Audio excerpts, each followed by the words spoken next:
जब हमारी शादी हुई तो मेरे पति मुझे लेके गए शिमला।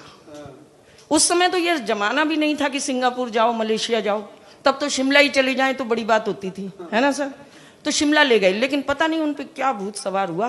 बोले ड्राइवर नहीं चलाएगा कार। मैं कहा फिर? बोले मैं आप पे चला लूंगा। मैं ठीक है आप चला लो, अपन तो नई नवेली वैसे भी थोड़ा कम बोलती है, चुप चुप रहती है।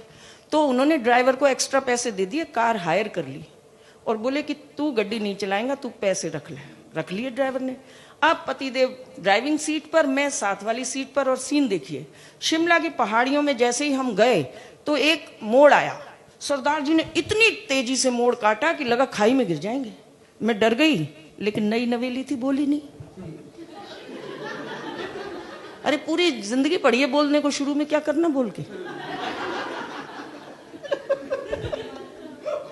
अगला मोड़ आया, फिर इतनी तेजी से काटा, लगा कि गिर जाएंगे। अब मैं सच में गुस्सा आ गई, बोलने लगी, लेकिन फिर मैंने रोक लिया खुद को कि नहीं बोलना, नई नवेली हूं। तीसरा मोड़ आया, एक पहिया ही उतर गया खाई में। अब कैसे चुप रहती, जैसे तैसे लोगों ने पहिया खींचा, पीछे से गाड़ी खींची। अब मुझे गुस्सा आया। मैं कहा सरदार जी, क्या आपको मोड़ दिखाई नहीं देता? इतनी तेजी से मोड़ काटते हो, आपको डर नहीं लगता? बोले डर क्यों लगे? मैं कहा क्यों? बोले जब मोड़ आता है मैं तो आंखें बंद कर लेता हूं। कट गया ते सतनाम नहीं ते वाहेगुरु जी। और हकीकत जानिए, सबसे पूछ लीजिए, वो दिन आज का दिन। अब गाड़ी में ही चलाती हूँ। और क्या क्या जरूरत पड़ी है अपन टेंशन दें कि कोई खाई आए, कोई गड्ढा आए, कोई टेंशन नहीं।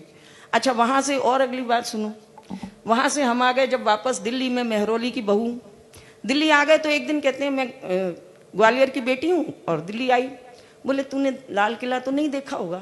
मैंने कहा नहीं। बोले चल दिखा के लाऊं। मैं कहा दिखा लाओ। तो उन्होंने अपना स्कूटर निकाला। हमारे पास तब तो गाड़ी थी नहीं, स्कूटर था। स्कूटर पे मुझे पीछे बिठाया, हम मेहरौली से चले तो कुतुब मीनार की रेड लाइट आई। वो रेड लाइट थी रेड, लेकिन मेरे पति ने स्कूटर नहीं रोका। रेड लाइट पे 80 की स्पीड में पार कर दिया। मैंने पीछे से थपकी दी। मैं कहा पति देव, रेड लाइट पे दिल्ली में क्या स्कूटर नहीं रोकते? बोले सरदारा दा टशन है, मौज ले बैठी रहे। दूसरी रेड लाइट अचनी की, आप सब जानते होंगे, अचनी की आ गई। फिर वो लाइट हमें रेड मिली, फिर 80 की स्पीड में पार। मैंने थपकी दी। बोले तेनू क्या ना, सरदारा दा टशन है, मौज ले बैठी रहे। ऐसे ही एम्स की, आईएनए की सारी लाइटें हमें रेड मिलती गई। 10 लाइट, और 10 लाइट पे मेरी थपकी पे मुझे एक ही बात सुनाई दी कि सरदारा दा टशन है, मौज ले बैठी रहे। 11वीं लाइट मिली आईटीओ की, जो थी ग्रीन। सरदार जी ने ब्रेक लगा दी, ची।